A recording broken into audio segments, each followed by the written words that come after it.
हे परमेश्वर, मेरा मन स्थिर है, मेरा मन स्थिर है। मैं गाऊंगा वरन भजन कीर्तन करूंगा। हे मेरी आत्मा जाग जा, हे सारंगी और वीणा जाग जाओ। मैं भी पो फटते ही जाग उठूंगा। हे प्रभु, मैं देश देश के लोगों के बीच तेरा धन्यवाद करूंगा। मैं राज्य राज्य के लोगों के बीच में तेरा भजन गाऊंगा। आइए हम प्रार्थना में अपने स्वरों को झुकाएं। हमारे सुशक्तिमान दयालु अनुग्रहकारी पिता प्रभु जी, आप महान परमेश्वर हैं। सारी सृष्टि के ऊपर आपका अधिकार है, सब कुछ आपने बनाया है। हम धन्यवाद करते हैं कि आपने हमें अपनी संतान होने का अधिकार दिया और एक पिता की तरह आपने हमारी निगहबानी की। आपने हमसे प्रेम किया और उस प्रेम को हमने जाना प्रभु कि आप हमारे लिए इस दुनिया में आए, हमारे गुनाह जो बहुत थे वो क्षमा किए। हम धन्यवाद करते हैं कलवरी से बहते हुए लहू की उस धारा के लिए जिसने हमारे गुनाह जो बहुत थे धो दिए। और जो कोई भी सच्चे मन से पश्चाताप करता है, अंगीकार करता है प्रभु, आप उसे अपनी संतान होने का अधिकार देते हैं। हम धन्यवाद करते हैं कि आज की सुबह आपने हमें ये मौका दिया कि हम आपके भवन में मौजूद हों और प्रभु जी आपकी हमदो सिताइश के गीत गाएं, आपके वचन को पढ़ें, उसमें मनन करें। आपको हम धन्यवाद दें उन आशीषों के लिए जो आपने हमें दी हैं। जो भी प्रार्थना आज की सुबह हम करते हैं प्रभु जी, वो आपको ग्रहण योग्य ठहरे और हम में से हर एक जन आपकी उस पवित्र सामर्थ से भरे और शुद्ध मन और पवित्रता के साथ हम आपकी बंदगी करें, क्योंकि प्रभु जी आप इसी के योग्य परमेश्वर हैं। हम प्रार्थना करते हैं कि जब तक हमारे सर आपकी हजूरी में झुके हैं, कोई भी शैतानी युक्ति, शैतानी सोच हमारे समय को ना चुराए, वरन प्रभु जी ये समय हमें से हर एक के लिए सुंदर आशीषों का समय ठहरे और हम में से हर एक जन उस पवित्र सामर्थ से भरे, शुद्ध मन और पवित्रता के साथ हम आपकी बंदगी करें, आराधना करें और हमारी आराधना करने से प्रभु आप प्रसन्न हो और आराधना का ये समय हमें से हर एक के लिए सुंदर आशीषों का समय ठहरे। इसी विश्वास के साथ प्रभु जी कि आप अपने भवन में उपस्थित हैं, हम सारा आदर सारी महिमा आपको देते हैं और इस विनती को हमारे उद्धारकर्ता प्रभु यीशु मसीह के सामर्थी नाम में होकर मांगते हैं, सुने और ग्रहण करें। आमीन। आज की इस सुबह की आराधना में प्रभु के घर में एक बार फिर से मैं आप सबका स्वागत करता हूं। परमेश्वर का धन्यवाद हो कि प्रभु ने हमें ये मौका दिया कि हम उसकी इबादत कर सकें और उन आशीषों को पाएं जो प्रभु हमें देना चाहता है। आइए हम मिलकर प्रभु की महिमा में गीत गाएंगे। गीत का नंबर है 40, होवेगी बरकत की बारिश। हम सब प्रभु की महिमा में मिलकर इस गीत को गाएंगे। बरकत की बारिश, वायदा पूजा है सही, आवेगी ताजी आसमान से, भेजेगा जिसको मसीह।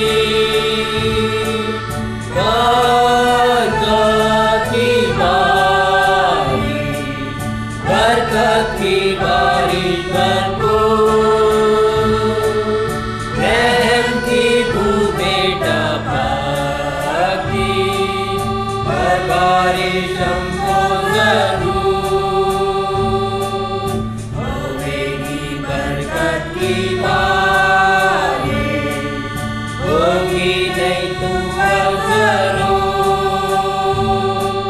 वादी पहाड़ों में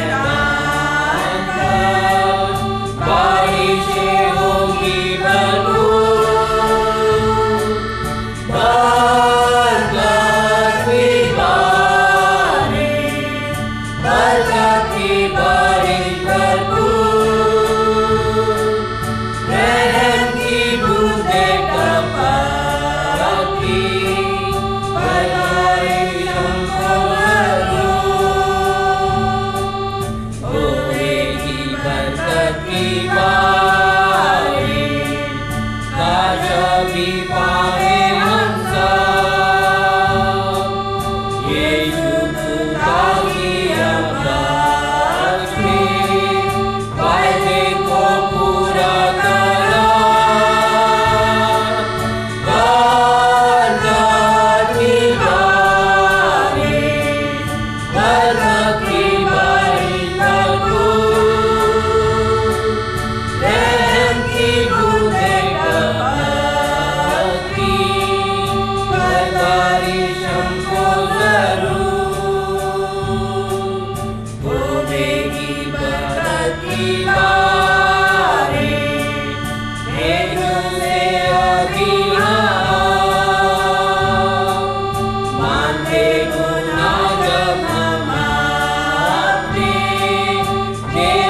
पुराने नियम से हम पवित्र शास्त्र का वचन सुनेंगे।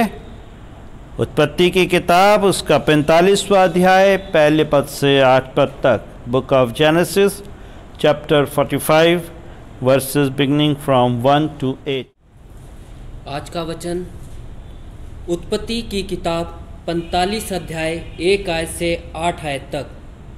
तब यूसुफ उन सब के सामने जो उसके आसपास खड़े थे अपने को और रोक ना सका और पुकार के कहा, मेरे आसपास से सब लोगों को बाहर कर दो।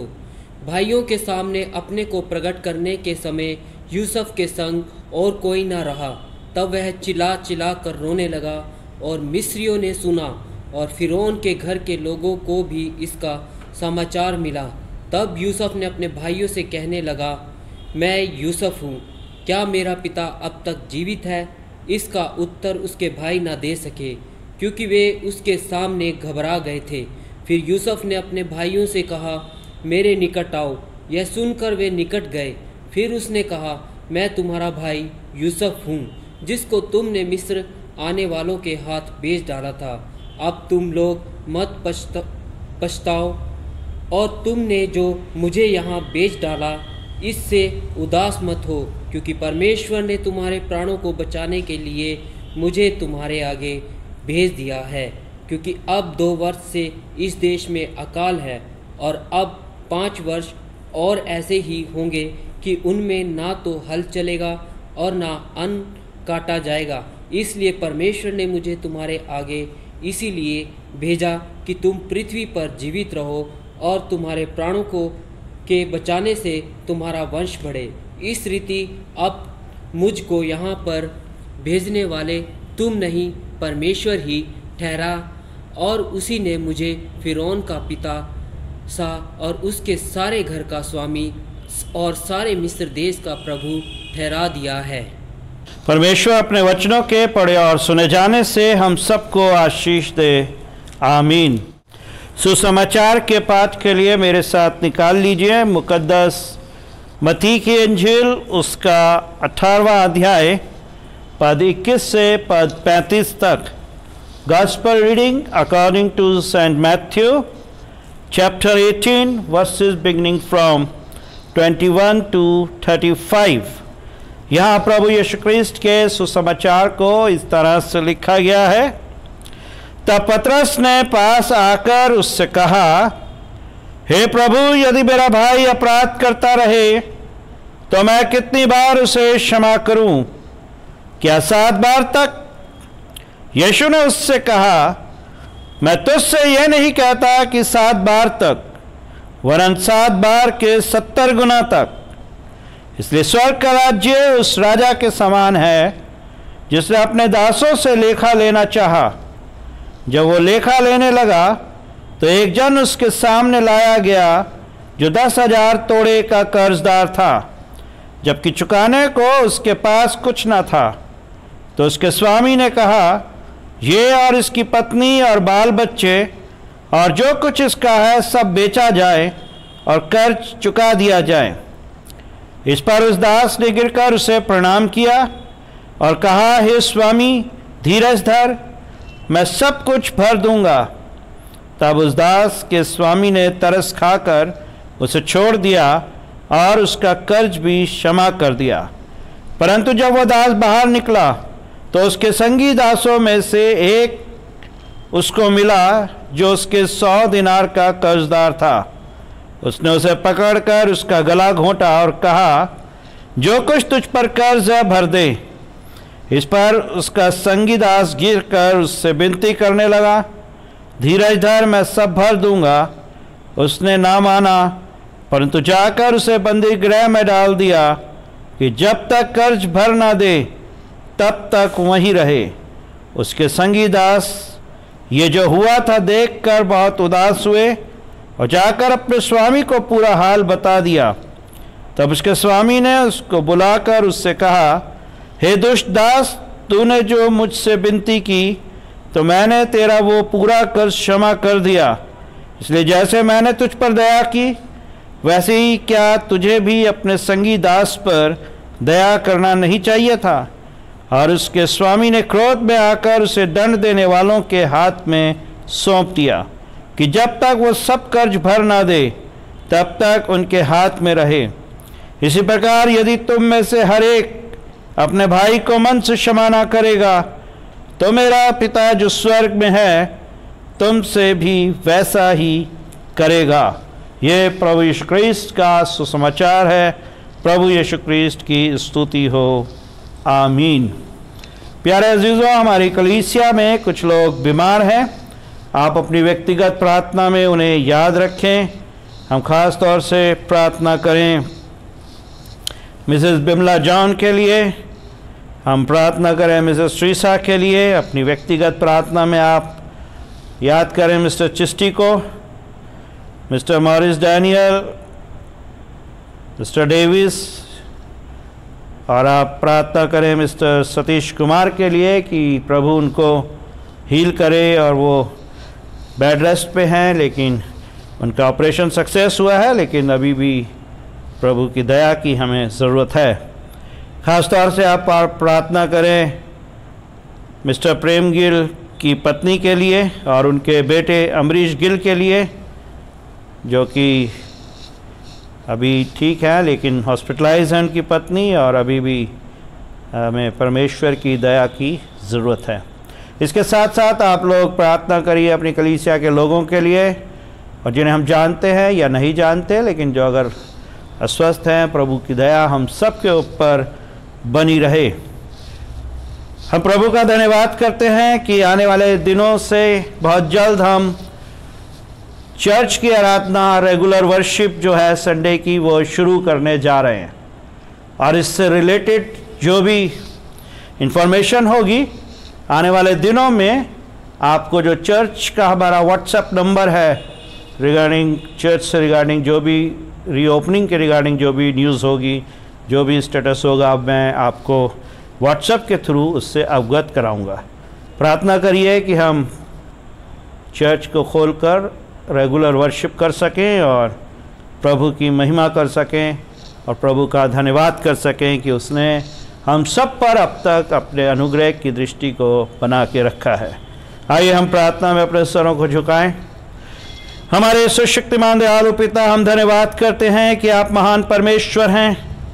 दुख में आप सबसे बड़े हमारे सहारा हैं, और जब जब प्रभु हम पुकारते हैं आपको, सच्चे हृदय से हम मांगते हैं, आप हमारी प्रार्थनाओं को सुनते हैं। हम धन्यवाद देना चाहते हैं प्रभु कि आपने हमें अकेला नहीं छोड़ा, आपकी अदृश्य सामर्थ हमारे साथ रही और आपके लहू से हमने जीवन पाया। आपका हाथ हमें शिफा देता है। हम धन्यवाद करते हैं कि जब जब विश्वास से मांगते हैं प्रभु जी, आप हमें वो तमाम बरकतें देते हैं जिसकी हमें ज़रूरत है। हम खास तौर से प्रार्थना करते हैं जो हमारी कलीसिया में अस्वस्थ हैं, जिनके हमने नाम लिए हैं प्रभु, और जिन्हें हम जानते हैं या नहीं जानते, आप सामर्थी परमेश्वर हैं। सारी कलीसिया के ऊपर हम आपके अनुग्रह को मांगते हैं, और जो लोग अस्वस्थ हैं, बीमार हैं या बोझ से दबे हैं, दुखी हैं, आप अनुग्रहकारी परमेश्वर हैं। आप अपने दया के हाथ को बढ़ाकर उन्हें छुएं। उनकी दुर्बलता, उनकी कमज़ोरी प्रभु जी आपके सामर्थी नाम में चली जाए। हम प्रार्थना करते हैं कि समय के साथ साथ आपकी आशीष का दायरा हम में से हर एक के लिए बड़ा होता रहे। प्रार्थना करते हैं हमारे बच्चों के लिए, उन्हें आप बुद्धि और समझ और ज्ञान में परिपूर्ण करें। हर बच्चे को अपने सामर्थी हाथों में रखें। हम प्रार्थना करते हैं हमारे जवानों के लिए, उनका मार्गदर्शन करें। हमारे कलीसिया में बुज़ुर्गों को तंदुरुस्ती दें। हमारी बहनों के ऊपर आपकी दया बनी रहे, और होने दे प्रभु कि हम सब मिलकर आपकी बंदगी करें, आपकी इच्छा को इस ज़मीन पे पूरा करें। आने वाला समय हम में से हर एक के लिए सुंदर आशीषों का समय ठहरे। इसी विश्वास के तहत प्रभु कि जब हम आपसे मांगते हैं, आप हमें हज़ार हाथ से देते हैं। तमाम बातों के लिए, और जो अजीज़ हमारे बीमार हैं, उनके जीवन में चंगाई की प्रार्थना को हम आपके मुबारक नाम में होकर मांगते हैं, इस विश्वास के साथ कि प्रभु जी आपने हमारी प्रार्थनाओं को सुना है और उसका आपने हमें जवाब दिया है।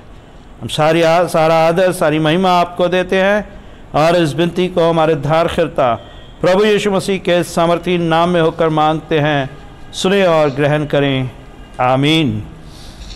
प्यारे अजीजों, आज का वचन हम सुनेंगे और मैं रिक्वेस्ट करूंगा मिसेस सुमन विश्वासमल से कि वो आज के वचन को हम सबके साथ बांटें।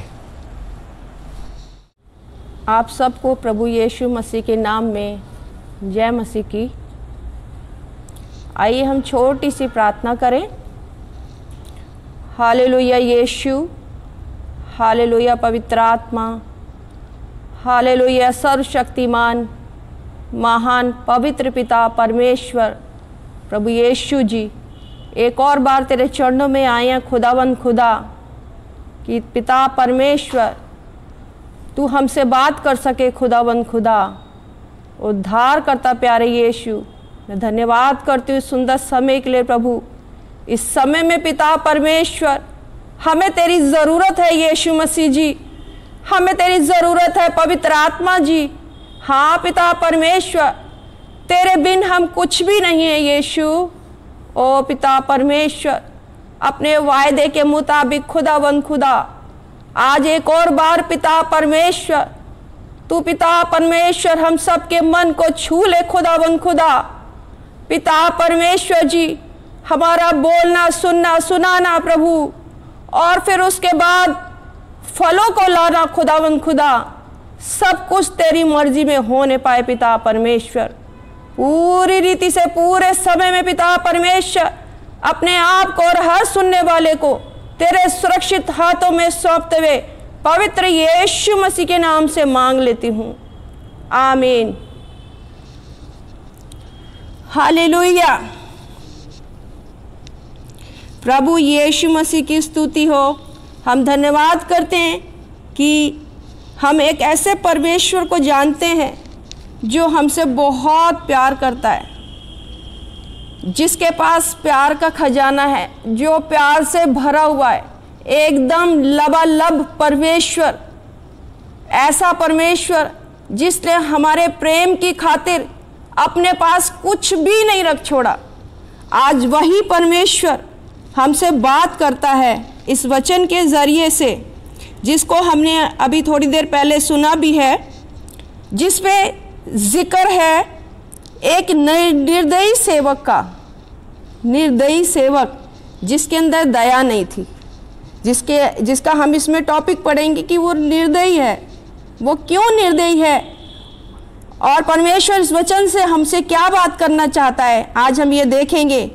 हमने इसमें 21 आयत में हमने इसमें देखा, पहली ही आयत में, कि यीशु मसीह से उसका चेला आके उससे पूछते हैं, हे प्रभु, यदि मेरा भाई अपराध करता रहे तो मैं कितनी बार उसे क्षमा करूं? क्या 7 बार करूं? यीशु ने उससे कहा, मैं तुझसे ये नहीं कहता कि 7 बार, वरन 7 बार के 70 गुना तक। हमें एक दूसरे को क्षमा करना है 7 बार का 70 गुना तक, यानी कि हमें क्षमा की हद को पार कर जाना है। क्षमा की हद को हम कैसे पार कर सकते हैं?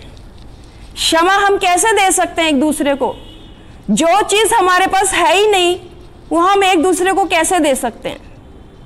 लेकिन इस बात के लिए हम परमेश्वर का धन्यवाद करते हैं कि हम एक व्यक्ति को जानते हैं। एक व्यक्ति हमारे जीवन में, हमारे आसपास ऐसा है जिसके पास खजाना है, जिसके पास प्रेम का खजाना है, जिसके पास क्षमा का खजाना है, जिसके पास दया का खजाना है। हम ऐसे व्यक्ति को जानते हैं और उस व्यक्ति का नाम है यीशु मसीह। हम किसी को तभी कुछ दे सकते हैं जब हमारे पास हो। यीशु मसीह ने कितनी बार हमें क्षमा किया। जब हम आए हमारे बाप की दुआ करते हैं, उसमें भी हमने इस बात को कई बारी बोलते हैं, अपने मुंह से बार बार दोहराते हैं कि जिस तरह हमें क्षमा कर, जिस तरह तू हमारे अपराधों को क्षमा करता है। हमने इस चीज़ को कई बारी सुना है, कई बारी दोहराया है, लेकिन ये कब हमारे अंदर आएगा? ये तब हमारे अंदर आएगा कि जिसके पास है हम उससे मांग लें। जिसके पास है हम उससे मांग लें, तभी ये संभव हो सकता है कि हम क्षमा की, प्रेम की, दया की हद को पार कर लें। कैसे संभव है? जैसे यीशु मसीह ने ना सिर्फ करा, ना सिर्फ बोला, बल्कि करके दिखा दिया। कहाँ तक करके दिखा दिया? यहाँ तक करके दिखा दिया कि जब वो क्रूस पे टंगा हुआ था, जब वो आखिरी सांसें गिर रहा था, जब लहू की बूंदें उसके शरीर से गिर रही थी, जब उसकी सांसें उखड़ रही थी, उस समय यीशु मसीह ने अपनी उसी हद के अंदर, जो हदों को पार करने वाला परमेश्वर है, वहां पर अपना स्वभाव वहां पर नहीं छोड़ा। और स्वभाव क्या था?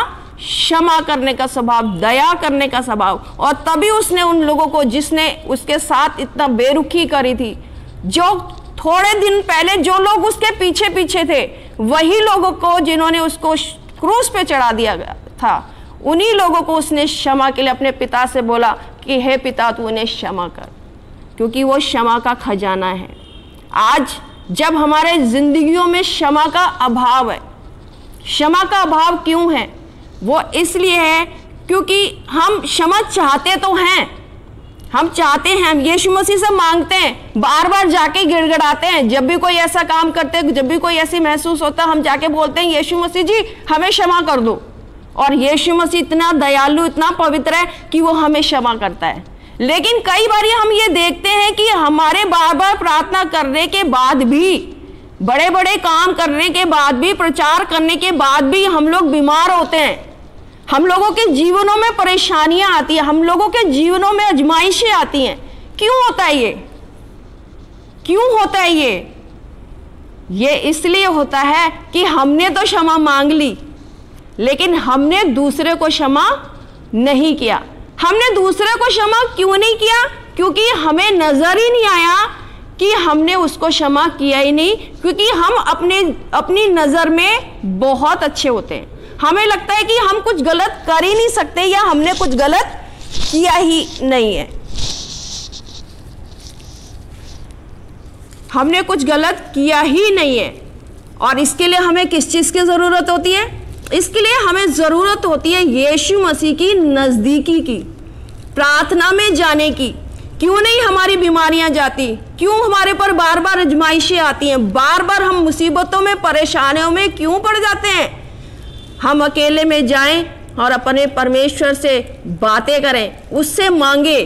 परमेश्वर ने जो हमें ये जुबान दी है, ये जो शब्द जो हमें दिया, वचन क्या कहता है?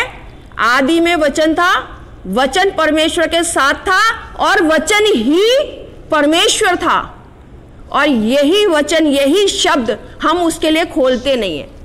हम पूरे दिन में हजारों बातें करते हैं, कुछ सच होती है, कुछ झूठ होती है, कुछ गप्पे होती है, कुछ टाइम पास होता है, और हमें सुनने में और सुनाने में बहुत अच्छा भी लगता है। हम पूरा दिन ऐसे ही निकाल देते हैं, लेकिन हम अपने प्रभु के लिए समय को नहीं निकालते। और यही कारण है कि हमारे जीवनों में क्षमा का, दया का, प्रेम का अभाव रहता है।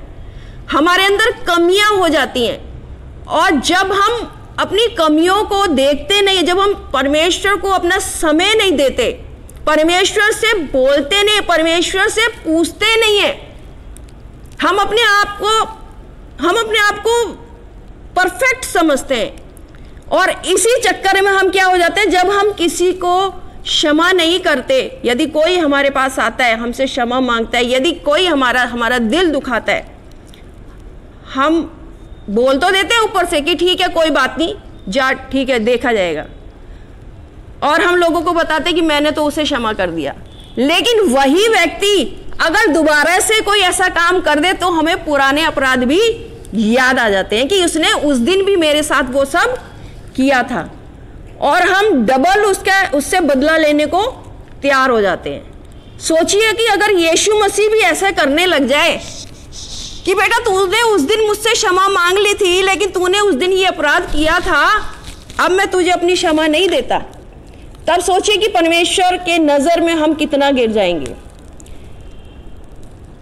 हम किसी को क्षमा नहीं करते, इसका दूसरे शब्दों में अगर हम इसे देखा जाए तो हम घमंडी हो जाते हैं। हम घमंडी हो जाते हैं, हमें पता ही नहीं चलता कि हम घमंडी हैं, हमें पता ही नहीं चलता कि हम क्या कर रहे हैं।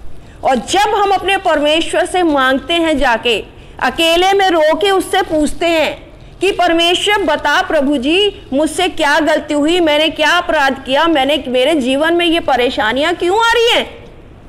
और जब हम उससे पूछते हैं तब परमेश्वर की आत्मा हमारी आत्मा के साथ मिलती है और पवित्र आत्मा उतरता है और पवित्र आत्मा हमें साफ साफ दिखाता है कि कब हमने किसके साथ क्या किया, हमने कौन से मोड़ पर कौन सी गलती करी। जरूरत सिर्फ उस समय को लाने की है कि हम कितना समय परमेश्वर को देते हैं, कितना समय हम प्रार्थना में बिताते हैं। जो काम करने वाले लोग हैं वो अपने अपने काम पे चले जाते हैं जल्दी जल्दी में। परमेश्वर को कितना समय देते हैं? 5 मिनट या 10 मिनट। हो सकता है उस 5 या 10 मिनट में हम क्षमा भी मांग लें, लेकिन उस 5 या 10 मिनट में हम ये नहीं सोचते कि हमने कितनों का दिल दुखाया। और जब इस तरीके से हम दुआ करके निकल जाते हैं वो परमेश्वर के लिए काफी नहीं है, क्योंकि बोलना लेने उसके अलावा एक और चीज है जो है पवित्र आत्मा की सहायता। पवित्र आत्मा की सहायता जो जब पूरे दिन समय बिताते हैं दुनियादारी में, वो पवित्र आत्मा जब हमारे संग रहता है, जो हमें फिर से वो अपराध ना करने दे जिसकी हमने क्षमा मांग चुके हैं। उस पवित्र आत्मा की सहायता की हमें जरूरत होती है और उस पवित्र आत्मा को हम परमेश्वर से मांगते नहीं है। बाइबल वचन क्या कहता है कि मांगोगे तो पाओगे, लेकिन हम उससे मांगते ही नहीं है। और परमेश्वर के कान हमारे लिए ये सुनने को हमेशा तैयार रहते हैं कि मेरा बेटा और मेरा बेटी जो है मेरे लिए समय निकाले और मुझसे मांगे। तो इस तरीके से हम इसमें देखेंगे जब पहले वचन में ही कि जब उसके चेले ने पतरस ने उससे बोला कि कितनी बार उसे क्षमा करूं, कितनी बार करूं प्रभु, मेरा सगा भाई से मतलब क्या है? मेरा खास, मेरा अजीज, चाहे वो मेरा दोस्त हो, चाहे वो मेरा भाई हो, चाहे मेरा रिश्तेदार हो, चाहे मेरा पड़ोसी हो, इसमें नाम लिखा है भाई। भाई का मतलब बिल्कुल करीब का। और सबसे ज्यादा दुख हमें कब पहुंचता है? जब हमारा करीब का हमें धोखा देता है, जिसके ऊपर हम बहुत विश्वास करते हैं वो हमारे साथ कुछ गलत करता है, उस व्यक्ति को हम क्षमा नहीं कर पाते। और परमेश्वर प्रभु यीशु मसीह क्या कहते हैं कि 7 के 70 गुना तू अपने भाई को क्षमा कर दे। और ये पीड़ा हमें अंदर ही अंदर खाती है, ये पीड़ा हमें अंदर ही अंदर खाती है कि यीशु मसीह जी उस दिन तो मैंने इसे क्षमा किया था तेरे कहने पर, इसने आज फिर मेरा दिल दुखाया प्रभु। थोड़े दिनों बाद हम फिर क्षमा करते हैं, वो फिर आता है, फिर कुछ गलत करता है, फिर हम यीशु मसीह के पास जाके बोलते हैं यीशु मसीह जी एक और बार इसने मेरे साथ बुरा किया। और हर बार यीशु मसीह कहते हैं क्षमा कर, क्षमा कर, क्षमा कर, और हम क्षमा करते चले जाते हैं। अगर हम उसको क्षमा करते चले जाते हैं तो दुनिया देखे या ना देखे, लेकिन परमेश्वर की नजर में हम ऊंचे उठते जाते हैं। हमने अपना मुकदमा परमेश्वर के हाथों में दे दिया होता है, हमें पता भी नहीं। हम उस भाई के साथ सेम वैसा ही व्यवहार कर रहे हैं जो हम पहले से करते आ रहे थे, अच्छा व्यवहार, और वो मुकदमा परमेश्वर के हाथों में चला जाता है। अब परमेश्वर जाने और वो व्यक्ति जाने। क्षमा की हद को पार कर जाना, वचन हमें सिखाता है क्षमा की हद को पार कर जाओ, दया की हद को पार कर जाओ। जब दया की हद को, क्षमा की हद को हम पार कर जाएंगे तब ही हम परमेश्वर के सेवक कहलाएंगे, परमेश्वर के बेटा और बेटी कहलाएंगे। जब हम बेटा और बेटी बनने की कोशिश करते हैं, बोलते हैं लोगों से कि हम परमेश्वर के बेटी, हम परमेश्वर के बेटे हैं, इसका लंबा प्रोसीजर है, इसका लंबा समय है कि हम कैसे उसके बेटे और बेटी बनेंगे। बेटा और बेटी बनने से पहले हमें सेवक बनना है। फिर हम किसी भी पोस्ट पे क्यों ना हो, हमारे आगे पीछे कितने भी लोग क्यों ना हो, कितने लोग हमें धर्मी जानते हो, कितना लोग हमें किस भी नजर से देखते हो, हमें उससे कोई लेना देना नहीं। पूरी बाइबल में वचन हमें यह सिखाता है कि हमें सेवक बनना है, और हमें किसकी भागम भाग रहती है, बेटा बेटी बनने की। अब हम उसकी बेटी बन गए, अब हम उसका बेटा बन गए हैं, अब हमारे पास ज्यादा समय नहीं है। और परमेश्वर हमारे जिंदगी में सबसे अजीज चीज जो हमसे उसको चाहिए, वो क्या चीज मांगता है? सबसे कीमती चीज हमारे जीवन में क्या है हमारे लिए? वो है हमारा समय, जो हर दिन कम होता जाता है। जैसे जैसे हमारे जिंदगी के दिन बढ़ते हैं, हम दुनिया में मस्त रहते हैं, हम दुनियावी कामों में मस्त रहते हैं। महिलाएं अपने घर के कामों में, ऑफिसों में, जेंट्स अपने अपने कामों में, लड़के बच्चे जवान बच्चे अपने अपनी जगहों में। किसी के पास समय नहीं है, किसी के पास भी समय नहीं है। क्यों? कौन सा वाला समय नहीं है? वो वाला स्वभाव पाने के लिए जो यीशु मसीह के पास था। यीशु मसीह, मैं कई बार ये बात सोचती हूँ, परमेश्वर से पूछती हूँ कि परमेश्वर, प्रभु यीशु मसीह जी, कैसे कर दिया आपने क्षमा? कहां से इतना प्रेम लेकर आए? कैसे हो गया ये सब? इतना बड़ा दिल कहां से आ गया प्रभु जी? और अगर इतना बड़ा दिल आपके पास है यीशु मसीह जी, तो मुझे भी दे दो, क्योंकि मेरे पास वो दिल नहीं है, मेरे पास वो दिल नहीं है। मेरे से किसी को क्षमा नहीं हो पाती। और जब हम परमेश्वर से, ये जरूरी नहीं है कि हम आंख बंद करके और घुटनों पे बैठ के ही दुआ करें। हम अपने घर के किसी भी कोने में अगर हम बैठे हैं, चाहे हम सोफे पे बैठे हैं, चाहे हम जमीन पे बैठे हैं, हम वहां बैठ के भी अपने परमेश्वर से बातें कर सकते हैं और परमेश्वर हमारी सुनता है।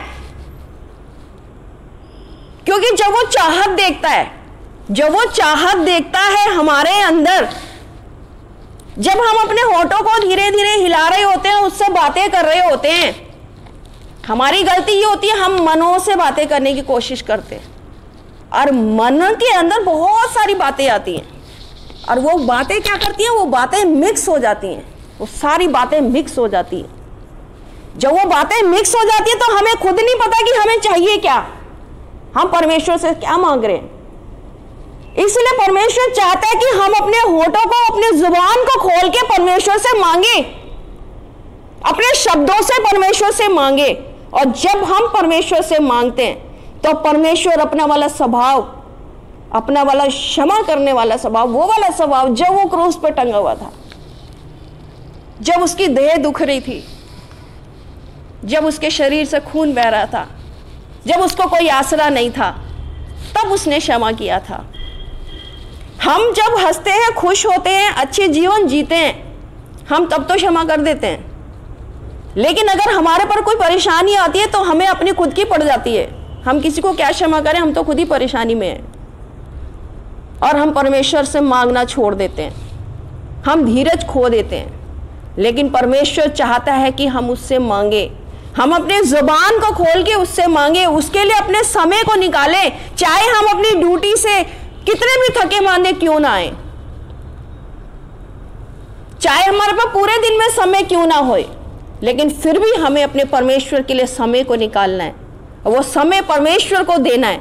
जब हम परमेश्वर को अपने समय को देंगे, तब परमेश्वर हमारे जीवन में काम करेगा, अपने जैसा स्वभाव वो हमारा भी बना देगा। क्योंकि हमारा परमेश्वर जो है, प्रेम करने वाला परमेश्वर है, लबालब भरा हुआ परमेश्वर है, लबालब भरा हुआ यीशु। और ना सिर्फ उसका शरीर भरा है, बल्कि जितनी आप नजर उठा के देखते हैं, उसका अक्स, उसकी सामर्थ पूरी जगह पर है, पूरी जगह पर वो भरा पड़ा है।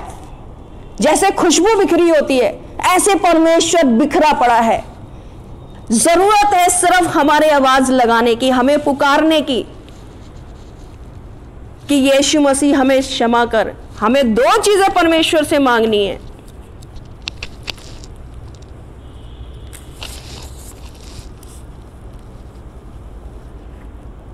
हमें दो चीज़ परमेश्वर से मांगनी है। परमेश्वर हमें बार बार करने वाला स्वभाव दे। परमेश्वर हमें अपने अपराधों को देखना सिखा दे। परमेश्वर हमें अपने अपराधों को देखना सिखा दे। और हम ज़्यादातर समय बिताते हैं दूसरों के अपराधों को देखने के लिए, दूसरों की गलतियों को ढूंढ ढूंढ के निकालते हैं, ढूंढ ढूंढ के निकालते हैं। हम किसी से बात करते हैं, उसकी कमियों को देखते हैं। लेकिन परमेश्वर चाहता है कि हम उससे मांगे।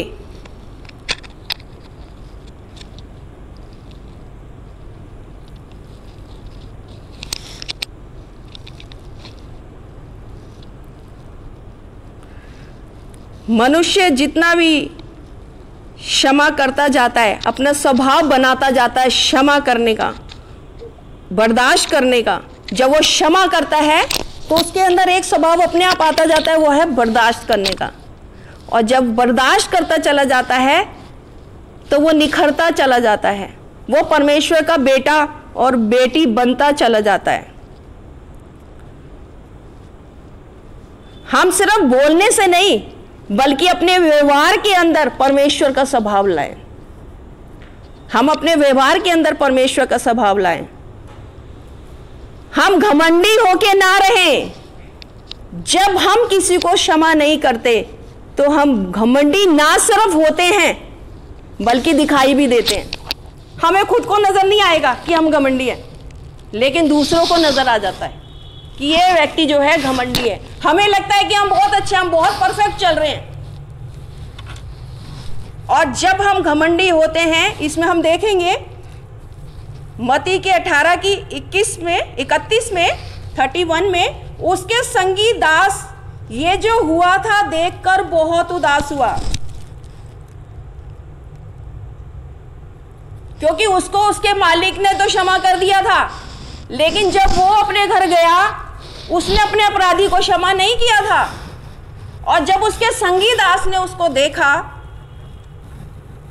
तो वो देखकर बहुत उदास हुआ और जाकर अपने स्वामी को पूरा हाल बता दिया। अपने स्वामी को जाके पूरा हाल बता दिया।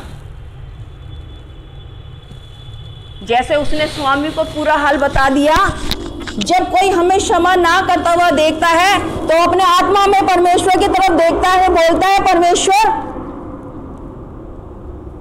उसकी आत्मा जो है परमेश्वर को बता देती है कि परमेश्वर ये व्यक्ति जो है क्षमा करने वाला नहीं है, ये व्यक्ति जो है निर्दयी है, निर्दयी सेवक है। या तो सेवक हो जाओ या निर्दयी हो जाओ। यानी कि वो किसकी सेवा करता है? बुराइयों की सेवा करता था, बुराइयों की सेवा। और सेवक किसके बनने? हमने परमेश्वर के सेवक बनने। बेशक ये हमसे नहीं हो सकता, बेशक हम ये नहीं कर सकते, लेकिन जिस व्यक्ति से ये हो सकता है वो हमको ऐसा बनाने के लिए तैयार है। वो अपनी पवित्र आत्मा हमें देने को तैयार है, वो हमारे अंदर आके हमारे लिए सब कुछ करने को तैयार है। लेकिन कमी कहाँ आ रही है? हम उसके पास जाके मांग नहीं रहे, हम उससे बोल नहीं रहे। सब कुछ हमारे लिए तैयार है, परमेश्वर ने सब कुछ तैयार कर रखा है। परमेश्वर ने सब कुछ तैयार रखा है, सिर्फ हमारा इंतजार है। आज हम कितनी बारी सुनते हैं कि परमेश्वर हमें बुलाता है, यीशु बुलाता हमें। हम गाना भी गाते हैं, यीशु बुलाता तुम्हें।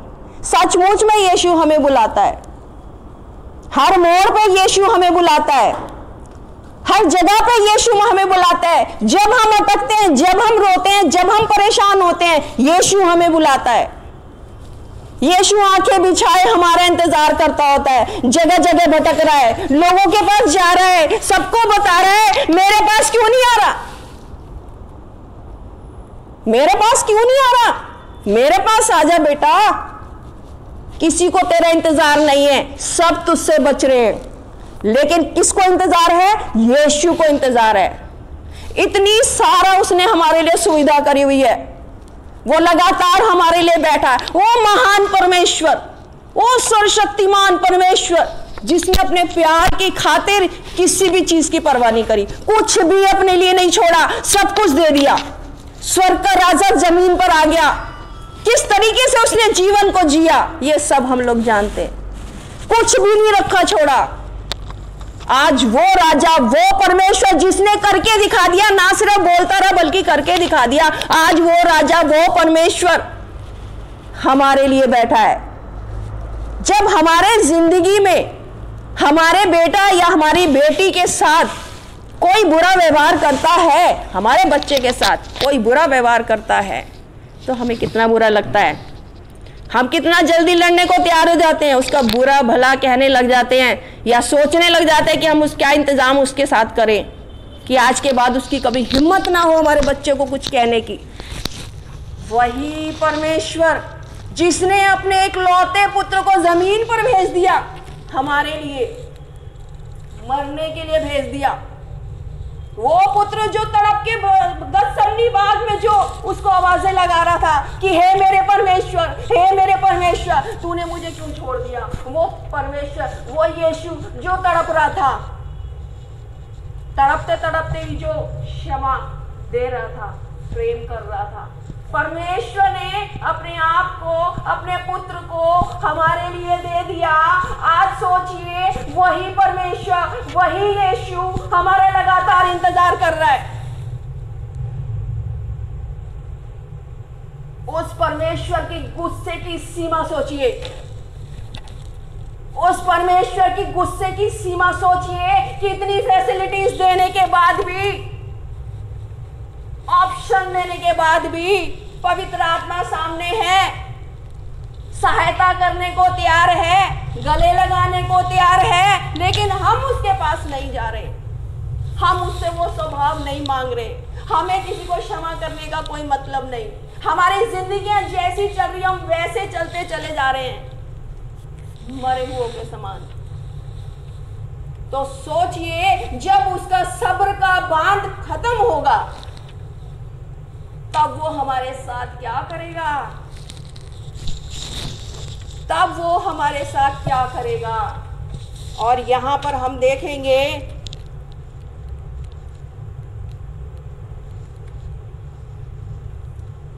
तब उसके स्वामी ने उसको बुलाकर उससे कहा, हे दुष्ट दास, तूने जो मुझसे विनती की तो मैंने तेरा पूरा कर क्षमा कर दिया। अरे पृथ्वी पे तुमने कितनी बारी मुझसे क्षमा मांगी थी, मैंने हर बार क्षमा किया था कि नहीं किया था। हे दुष्ट लोग, हे दुष्ट लड़के, हे दुष्ट लड़की, ठीक इसी तरीके से परमेश्वर हमसे पूछेगा, क्या कमी छोड़ी थी मैंने तेरे लिए जब मैंने तुझे जमीन पे भेजा था, क्या कमी छोड़ी थी मैंने तेरे लिए। इसलिए जैसे मैंने तुझ पर दया की, वैसे ही क्या तुझे भी अपने संगी दास पर दया करना नहीं चाहिए था। और उसके स्वामी ने क्रोध में आकर उसे दंडवत करने वालों के हाथ में सौंप दिया।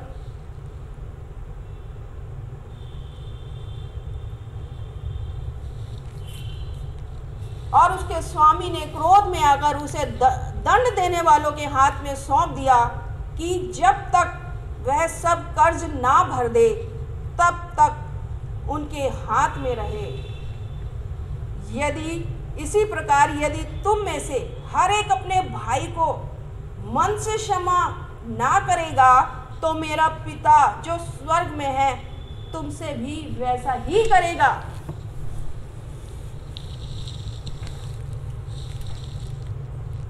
और उसके स्वामी ने उसको किसके हाथ में सौंप दिया? दंड देने वालों के हाथ में सौंप दिया। आपकी और मेरी बारी आने ही वाली है। बस जब तक सांसें चल रही हैं तभी तक का समय है और कोई गारंटी नहीं है कब किसकी आंख कब बंद हो जाए। और तब वो परमेश्वर जिसने अपने बेटे को भेजा था हमारे लिए, हम जिसको बहुत हल्का लेते हैं, हम कहते देखा जाएगा, देखा जाएगा। वही परमेश्वर हमारा लेखा लेगा, हमसे पूछेगा, और उस समय हमारे पास क्या जवाब होगा। हम में से हर एक के जीवन में आज परमेश्वर ये सवाल छोड़ रहा है कि हे मेरी बेटी, हे मेरे बेटे, आजा, मेरे पास आजा। तेरा दिल दुखा, तू क्षमा नहीं कर पा रहा, तेरे साथ बुरा हुआ, तू मेरे पास आजा और मैं तुझे अपने उस स्वभाव से भर दूँ। आज परमेश्वर मेरा और आपका इंतजार कर रहा है। इंतजार लगातार, जिस तरीके से हम अपने जीवन में किसी का इंतजार करते हैं, बेसब्री से करते हैं, यीशु मसीह बेसब्र है आपके और मेरे लिए, बेसब्री से इंतजार कर रहा है कि ये मेरे पास आ जाए और मैं उसको क्षमा कर दूं। आज ये मेरे और आपके हाथों में है कि हम उसके पास कब जाएंगे। परमेश्वर से वो समय मांगिए, उस समय को कहिए कि यीशु मसीह तू मेरे जीवन में वो समय ला कि तू मेरे जीवन में काम करे, क्योंकि जो कुछ होता है वो परमेश्वर की मर्जी से होता है। कि अभी तक अगर हम नहीं जा रहे हैं तो ये भी परमेश्वर की मर्जी में है। परमेश्वर से बात करिए, परमेश्वर से बोलिए, परमेश्वर जी, यीशु मसीह जी, मेरे जीवन में ये समय ले आओ कि तेरी दया मेरे पर आए, तेरा स्वभाव मेरे अंदर आ जाए और मैं 7 के 70 गुना क्षमा कर सकूं सबको। 7 के 70 गुना मैं क्षमा करता जाऊं यीशु मसीह जी। फिर चाहे वो सामने वाला भाई, सामने वाली बहन, सामने वाला रिश्तेदार, सामने वाला पड़ोसी कैसे भी स्वभाव का क्यों ना हो। हालेलुया। परमेश्वर इन वचनों से आप मुझको आशीष। आमीन। प्रभु हम सबको इन वचनों से आशीष दे जो हमने सुने हैं। आइए हम प्रार्थना में अपने सरों को झुकाएं। हमारे सुशक्तिमान दयालु पिता प्रभु जी, हम धन्यवाद करते हैं। आप सामर्थी परमेश्वर हैं, प्रेम करने वाले हैं, दया करने वाले हैं और प्रभु जी क्षमा करने वाले परमेश्वर हैं। और आप प्रभु हमें इस बात की सोच देते हैं कि अगर हम आपके चुने हुए लोग हैं और अगर हम मसीह कहलाते हैं तो हमारे स्वभाव में प्रभु जी क्षमा की और दया की और प्रेम की भावना होनी चाहिए। हम अपने भाई अजीज़ दोस्त को गिनती में नहीं, लेकिन हमारा स्वभाव ऐसा होना चाहिए कि हम कर सकते हैं तो दूसरों को क्षमा करें, क्योंकि आपने भी हमारे गुनाह जो बहुत थे क्षमा किए। हमारे हृदय धन्यवाद से भरे हैं। धन्यवाद करते हैं प्रभु आपकी पवित्र सामर्थ के लिए कि आप अपने भवन में हैं और हम में से हर एक जन प्रभु जी उस पवित्र आत्मा से भरा है। हमें अपनी संतान होने का अधिकार दें कि हम आपके योग्य फल लाएं और हमारे द्वारा से प्रभु आपकी इच्छा इस ज़मीन पे पूरी होने पाए। धन्यवाद करते हैं अब तक आपने हमें संभाला है। आने वाले समय में हम सब की निगहबानी करें और हमें ऐसी तैयारी दें कि निरंतर हमारे जीवन से आपकी स्तुति और महिमा इस ज़मीन पे प्रकट होती रहे। इसी विश्वास के तहत प्रभु कि आप हमारे साथ हैं, हम सारा आदर सारी महिमा आपको देते हैं और इस विनती को हमारे उद्धारकर्ता प्रभु यीशु मसीह के सामर्थी नाम में होकर मांगते हैं। सुने और ग्रहण करें। आमीन। आइए हम सब मिल के प्रभु की प्रार्थना कहें। आए हमारे बाप, तू जो आसमान में है, तेरा नाम पाक माना जाए, तेरी बादशाहत आए, तेरी मर्जी जैसे आसमान में पूरी होती है वैसे ज़मीन पे भी होने पाए। हमारे रोज़ की रोटी आज हम बख्श दे, जैसे हम अपने कसूरों को क्षमा करते हैं, आप भी हमारे कसूरों को क्षमा करें। हमें आजमाइश में ना पड़ने दें, बल्कि बुराई से बचा। ये बादशाह, कुदरत और जलाल हमेशा से तेरे हैं। आमीन। हमारे प्रभु यीशु मसीह का अनुग्रह, परमेश्वर पिता का प्रेम और पवित्र आत्मा की सहभागिता हर बच्चे, हर जवान, हर बुजुर्ग के ऊपर, पूरी कलीसिया के ऊपर अब से लेकर हमेशा तक होती रहे। आमीन। आप सबको प्रभु यीशु मसीह के मधुर नाम में जय मसीह की।